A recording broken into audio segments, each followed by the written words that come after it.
السلام علیکم معزز سامعین، میں ہوں آپ کے ساتھ کرن نعمان۔ پیش خدمت ہے عمیر احمد کا مشہور ناول زندگی گلزار ہے کی چوتھی قسط۔ اس سے پہلے اگر آپ نے میرا چینل سبسکرائب نہیں کیا تو پلیز اسے سبسکرائب کر دیجیے اور ساتھ ہی بیل آئیکن بھی پریس کر دیجیے تاکہ آنے والی نئی ساتھ اور نئی کہانیاں اور افسانے آپ تک جلد پہنچتے رہیں۔ تو چلیے بڑھتے ہیں اپنے ناول کی طرف۔ 11 ستمبر۔ آج میں بہت پریشان ہوں اور کوئی چیز بھی میری پریشانی دور کرنے میں ناکام رہی ہے۔ بعض چہرے انسان کو کتنا دھوکہ دیتے ہیں۔ آپ انہیں دیکھتے ہیں اور سوچتے ہیں کہ یہ بے ضرر ہیں، ان سے آپ کو کوئی نقصان نہیں پہنچ سکتا، اور پھر ہمیں سب سے بڑا نقصان انہی سے پہنچتا ہے۔ کیا کبھی کوئی سوچ سکتا تھا کہ بظاہر خاموش اور سرد نظر آنے والی اس لڑکی کے اندر اتنی آگ ہے؟ وہ اس طرح بول سکتی ہے۔ وہ مجھے ایک آتش فشاں کی طرح لگی تھی۔ میں سوچ بھی نہیں سکتا تھا کہ وہ وہاں لائبریری میں موجود ہوگی۔ ایک طوفان کی طرح آئی تھی وہ اور مجھے ہلا کر چلی گئی تھی۔ پوری لائبریری میں اس نے مجھے تماشا بنا دیا تھا۔ اس نے مجھے بدکار کہا تھا، اور اگر اسامہ اور فاروق مجھے نہ پکڑتے تو میں اسے جان سے ہی مار دیتا۔ اسامہ اور فاروق مجھے وہاں سے سیدھا گھر لائے تھے اور دیر تک میرا غصہ ٹھنڈا کرنے کی کوشش کرتے رہے۔ مجھے حیرت تھی کہ وہ کشف کی طرفداری کر رہے تھے اور سارا قصور میرے سر ڈال رہے تھے۔ صحیح معنوں میں آستین کے سانپ ہیں وہ۔ میرا دل چاہ رہا تھا میں ان دونوں کو بھی شوٹ کر دوں۔ میرے دل سے ابھی تک کشف کے خلاف غصہ اور نفرت ختم نہیں ہوئی۔ اس نے میرے ساتھ جو کیا ہے وہ کبھی نہیں بھلا سکتا، بھولنا چاہوں تب بھی نہیں۔ میں تمہیں ہمیشہ یاد رکھوں گا کشف، اور میری یادداشت میں رہنا تمہیں بہت مہنگا پڑے گا۔ کاش میں تمہیں جان سے مار سکتا۔ 18 اپریل۔ آج پورے ایک ہفتے کے بعد میں کالج گئی تھی۔ اتنی ہمت ہی نہیں تھی کہ اس واقعے کے فوراً بعد کالج آ سکتی۔ پورا ہفتہ میں ڈائری نہیں لکھ پائی۔ لکھنے کو تھا بھی کیا، صرف آنسو۔ ایک ہفتہ پہلے میں نے سوچا تھا کہ میں بہت مضبوط ہو گئی ہوں، مگر ایسا نہیں تھا۔ ڈائری لکھنے تک میں غصہ اور شاک میں تھی، اور جب اپنے احساسات کو سمجھ پائی تو بے اختیار رونے لگی تھی۔ میں ہاسٹل کی چھت پر چلی گئی اور خود کو وہاں سے نیچے پھینک دینا چاہتی تھی۔ موت کا تصور مجھے بہت تسکین پہنچا رہا تھا، لیکن میں خود کو مار نہیں سکی۔ بہت سے چہرے اور آوازیں میرے قدموں سے لپٹ گئے تھے۔ میرے ماں باپ، بہن بھائیوں کے چہرے، ان کی امیدیں، ان کے خواب، ان کی آرزوئیں، سب نے مجھے جکڑ لیا تھا، اور میں رک گئی تھی۔ مجھے کوئی حق نہیں تھا کہ میں ان کے خوابوں کو چھینوں، انہیں رون ڈالوں۔ پھر میں وہاں بیٹھ کر روتی رہی تھی۔ ان 7 دنوں میں نے کچھ اور نہیں کیا۔ ہر چیز جیسے ختم ہو گئی ہے۔ اب دوبارہ سے مجھے خود کو جوڑنا ہے، زندہ رہنا ہے ان لوگوں کے لیے جو مجھ پر انحصار کرتے ہیں۔ اور آج خود پر جبر کرتے ہوئے میں کالج چلی ہی گئی تھی۔ ڈپارٹمنٹ کی طرف جاتے ہوئے میں نے زارون کے گروپ کو دیکھ لیا تھا۔ وہ سب کسی بات کو بلند آواز میں ڈسکس کر رہے تھے اور ہنس رہے تھے۔ میں ان سے بھی کچھ دور تھی، اور پہلی دفعہ میں نے محسوس کیا کہ میرے ہاتھ پاؤں کانپ رہے تھے۔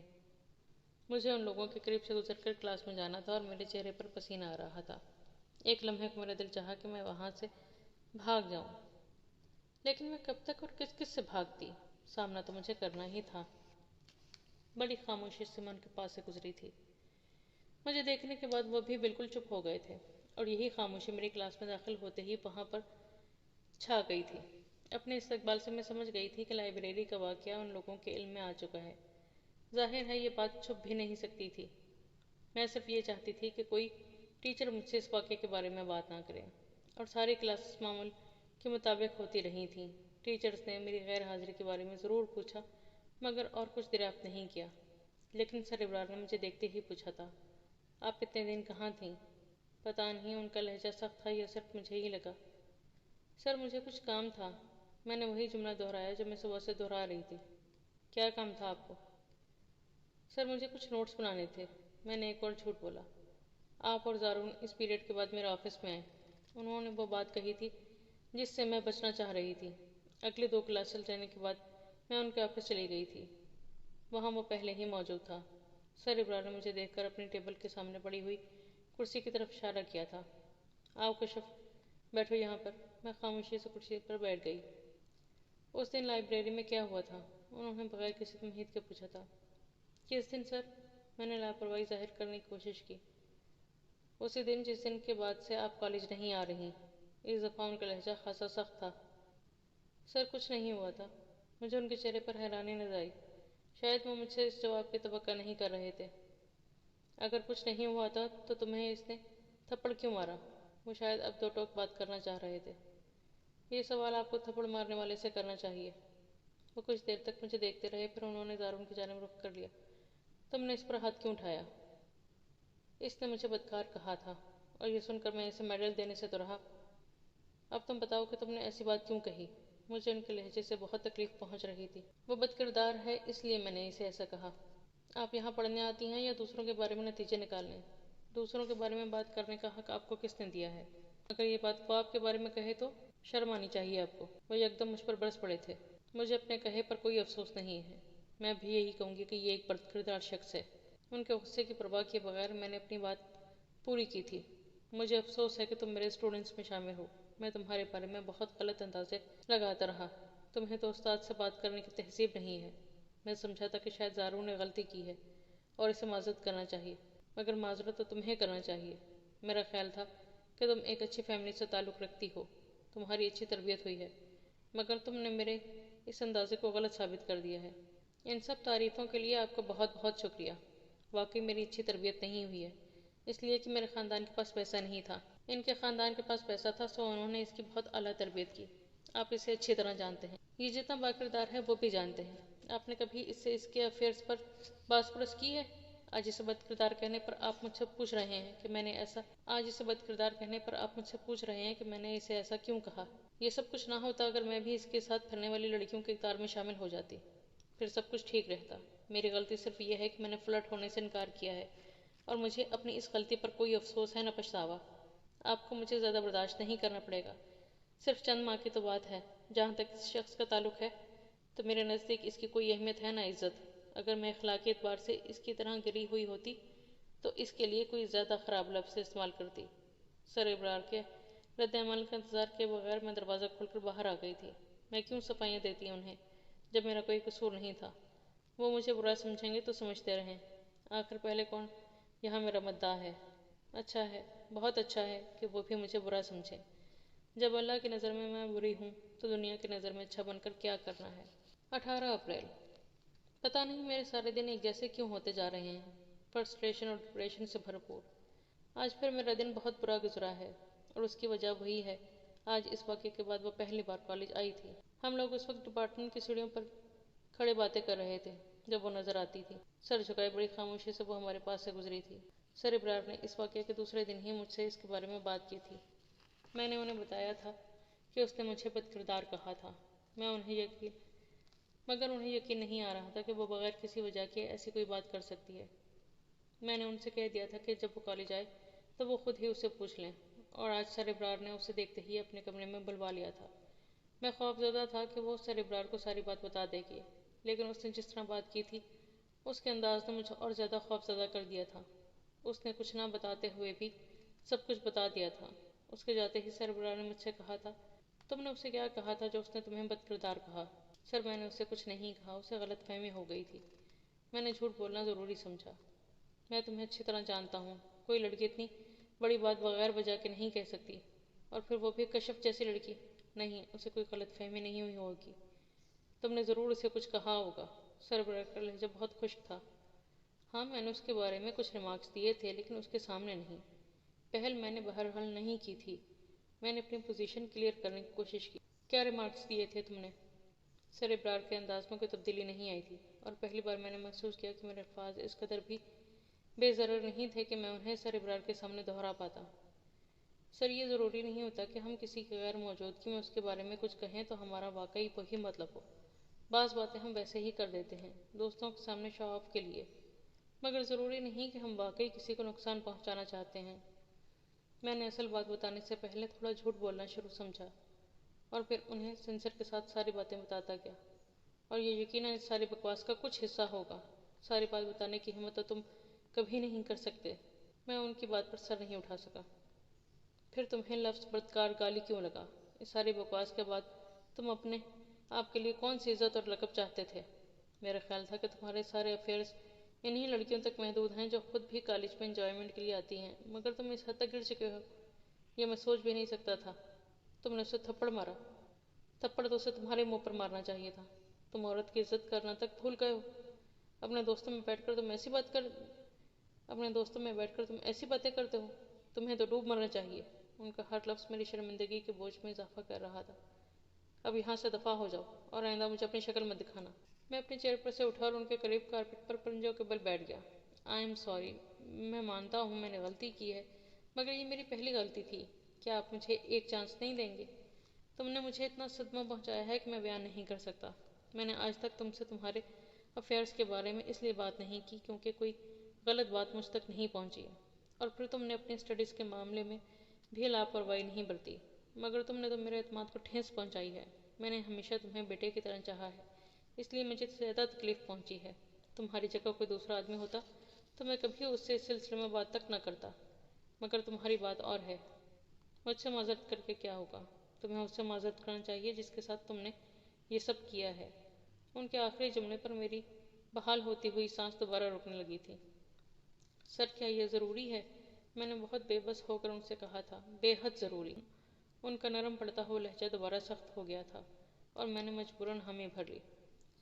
لیکن اب میں سوچ رہا ہوں کہ میں اس سے کیسے معذرت کروں گا، اس سے جس سے میں نفرت کرتا ہوں۔ میں اس سے کیسے کہوں گا کہ مجھے اپنے کیے پر افسوس ہے، حالانکہ مجھے کوئی افسوس نہیں ہے۔ اس سارے تماشے میں مجھے کیا ملا ہے؟ میں اسے فلرٹ نہیں کر پایا۔ سر ابرار کے سامنے اس کا امیج خراب کرتے کرتے میں اپنا امیج خراب کر بیٹھا۔ کالج میں بدنام ہو گیا۔ کوئی ایک شکست ہے جو اس نے مجھے دی ہے۔ ایک بات تو طے ہے کہ میں اسے کبھی معاف نہیں کر سکتا۔ ہر گزرتے دن کے ساتھ میری نفرت میں اضافہ ہو رہا ہے۔ شاید مجھے اسے اتنی اہمیت دینی ہی نہیں چاہیے تھی۔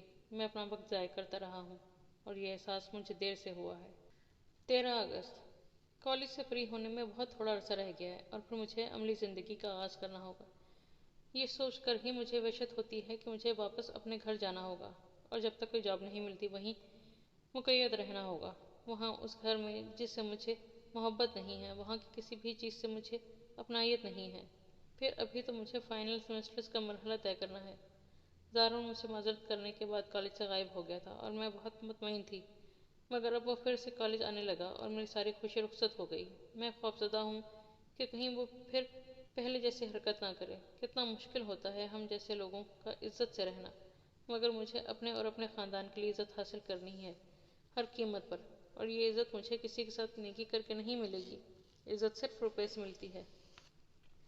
دوسرے لوگ شاید نیکی کر کے ان کے بدلے عزت کی خواہش کریں اور ہو سکتا ہے خدا انہیں عزت دے بھی دے، مگر مجھے کسی نیکی کے بدلے میں خدا نئی آزمائش تو دے سکتا ہے، عزت نہیں۔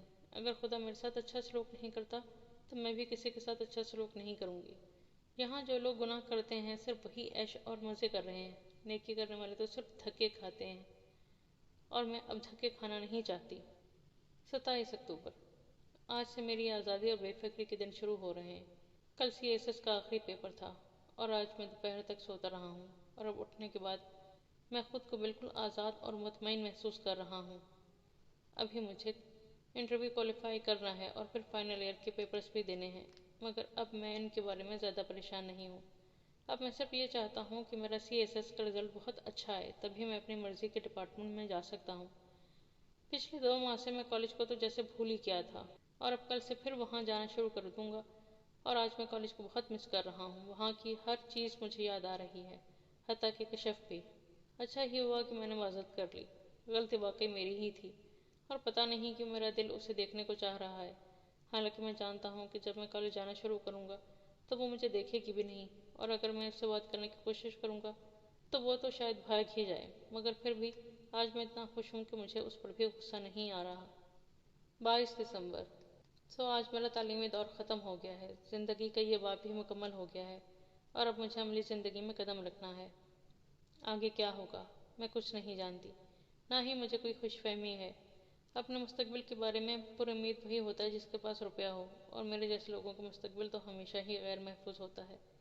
کل میں اپنے شہر واپس چلی جاؤں گی۔ اگر ایک نظر کالج کے دور پر ڈالوں تو حیرت ہوتی ہے کہ یہ تلخیوں بھرا دور کتنی جلدی گزر گیا۔ اس عرصے کے دوران مجھے کوئی دوست نہیں ملا۔ ہاں، دشمنوں کی تعداد میں اضافہ ضرور ہوا ہے۔ یہ میرے لیے کوئی اچھی خبر نہیں لائے، بس میری ذمہ داریوں میں اضافہ ہو گیا ہے۔ ابھی ایک طویل سفر مجھے طے کرنا ہے اور میں جانتی ہوں میں اپنی منزل تک پہنچ جاؤں گی۔ آج میں نے ایک نظم پڑھی تھی، اس کی صرف ایک لائن مجھے اچھی لگی، چند روز اور میری جان فقط چند ہی روز۔ میرے دل کو چھو لیا تھا اس لائن نے۔ کتنا اچھا ہوتا کہ میں بھی اپنے آپ کو کبھی یہ کہہ کر تسلی دے پاتی، مگر میری پریشانیاں چند روزہ نہیں ہیں، مجھے ابھی بہت جدوجہد کرنا ہے۔ کبھی تو صرف سوچ کر ہی تکن ہونے لگتی ہے۔ مجھے اپنی بہنوں کے بڑھتے ہوئے قد سے خوف آتا ہے۔ میرے ماں باپ کے چہرے پہلے سے زیادہ بوڑھے ہو گئے ہیں اور ابھی تک ہمارے حالات میں کوئی تبدیلی نہیں آئی۔ اگر اللہ نے مجھ پر اتنی ذمہ داریاں ڈالنی تھیں تو پھر اس کو چاہیے تھا کہ وہ مجھے یہ یقین بھی دیتا کہ وہ مجھ سے محبت کرتا ہے، پھر شاید زندگی مجھے اتنی مشکل نہ لگتی، مگر اس نے کبھی بھی مجھ سے محبت نہیں کی۔ کیا میں صرف اس لیے اسے اچھی نہیں لگتی کہ میرے پاس دولت نہیں ہے؟ کیا اللہ بھی انسانوں میں تفریق کرتا ہے؟ میں آج پھر پریشان ہوں اور یہ کوئی نئی بات نہیں ہے۔ 8 اگست۔ کبھی کبھی میں اپنی موجودگی سے بور ہونے لگتا ہوں۔ کہاں میں لاہور جیسے ہنگامہ خیز شہر کا رہنے والا اور کہاں یہ اسلام آباد جیسا فارمل شہر۔ میرے لیے یہاں کوئی انجوائمنٹ، کوئی تھرل نہیں ہے۔ کبھی کبھی مختلف سفارت خانوں میں ہونے والے فنکشنز میں چلا جاتا ہوں، مگر یہ فنکشنز بھی اتنے فارمل ہوتے ہیں کہ میرا دل وہاں سے بھاگنے کو چاہتا ہے۔ اب میں بس یہ چاہتا ہوں کہ میری پوسٹنگ کسی دوسرے ملک میں ہو جائے تاکہ میں اپنی جاب کو انجوائے کر سکوں۔ اگلے سال میری پوسٹنگ کسی دوسرے ملک ہو ہی جائے گی، کیونکہ ساؤتھ ایسٹ ایشیا ڈیسک پر کام کرتے مجھے 1 سال ہو گیا ہے۔ فارن سروس میرا خواب تھا اور مجھے خوشی ہے کہ میں نے جو چاہا پا لیا، لیکن کبھی کبھی مجھے یہ جاب بور بھی لگتی ہے، کیونکہ یہاں نہ حسین چہرے ہیں نہ رنگین آنچل۔ فارن سروس میں ایک تو جو لڑکیاں آتی ہیں وہ بھی صرف نچلے درجے پر، اور میں ان سے زیادہ فری نہیں ہو سکتا۔ میں کالج لائف کو بہت مس کرتا ہوں۔ کیا زندگی تھی کالج کی! ہر روز ایک سے بڑھ کر ایک ایکٹیویٹی ہوتی تھی، ایک سے ایک خوبصورت چہرے ہوتے تھے۔ ایک ایک چیز یاد آتی ہے مجھے کالج کی، میرے دوست، گرل فرینڈز اور یہاں تک کہ کشف مرتضیٰ بھی۔ وہ عجیب لڑکی تھی، شاید میری زندگی میں آنے والی لڑکیوں میں سب سے عجیب۔ 2 ہفتے پہلے میں لاہور گیا تھا اور اسامہ کے ساتھ باتوں کے دوران کشف کا ذکر بھی آیا تھا۔ اسامہ نے مجھ سے پوچھا تھا، زارون، کشف کے بارے میں کچھ جانتے ہو تم؟ میں اس کے سوال پر حیران ہوا تھا۔ نہیں، مجھے تو کچھ پتہ نہیں ہے۔ کیوں؟ تم کیوں پوچھ رہے ہو؟ ایسے ہی یار، میں نے سوچا شاید تمہیں کچھ علم ہوگا۔ چھوڑ یار، مجھے کیا پتا اس کا۔ اس واقعے کے بعد اس سے تو میری بات چیت بھی ختم ہو گئی تھی۔ ویسے کہیں تمہیں کوئی عشق ٹائپ کی چیز تو نہیں ہو گئی اس سے؟ میری بات پر اس نے کشن اٹھا کر مجھے مارا تھا۔ تمہاری کمینگی میں کوئی فرق نہیں آیا۔ چلو ایک بات تو ثابت ہوئی کہ جو کمینہ ہے وہ کمینہ ہی رہتا ہے، چاہے وہ وزیر بن جائے یا سفیر۔ میں نے اس کی بات کو نظر انداز کرتے ہوئے پوچھا، پھر تم پوچھ کیوں رہے ہو اس کے بارے میں؟ ایسے ہی، وہ لڑکی مجھے ہمیشہ اٹریکٹ کرتی تھی اور آج بھی وہ میرے ذہن میں محفوظ ہے۔ وہ خوبصورت ہوتی تو میں سمجھتا کہ شاید میں اس کی خوبصورتی سے متاثر ہوں، لیکن وہ خوبصورت نہیں تھی۔ پھر بھی اس میں کچھ تھا جو اسے دوسری لڑکیوں سے الگ کرتا تھا۔ وہ کیا چیز تھی یہ میں کبھی سمجھ نہیں پایا۔ میری ان باتوں کو تم پیار و محبت کے معنوں میں مت لینا، یہ ضروری نہیں ہوتا کہ ہر تعلق محبت کا ہی ہو۔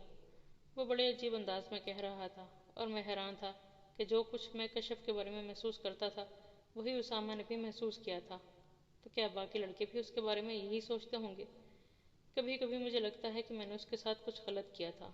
بہت دفعہ میں نے چاہا کہ اس سے دوبارہ معذرت کر لوں، مگر ہمت نہیں ہوئی۔ میں اکثر سوچتا ہوں کہ وہ اب کہاں ہوگی۔ ہو سکتا ہے اس کی شادی ہو گئی ہو یا وہ کہیں جاب کرتی ہو۔ کیا وہ اب بھی ویسی ہی ہوگی جیسی وہ کالج میں تھی، یا بدل گئی؟ میری خواہش ہے کہ میں دوبارہ کبھی اس سے ملوں۔ اکثر خواہشات پوری ہو جاتی ہیں، دیکھتا ہوں یہ خواہش کب پوری ہوتی ہے۔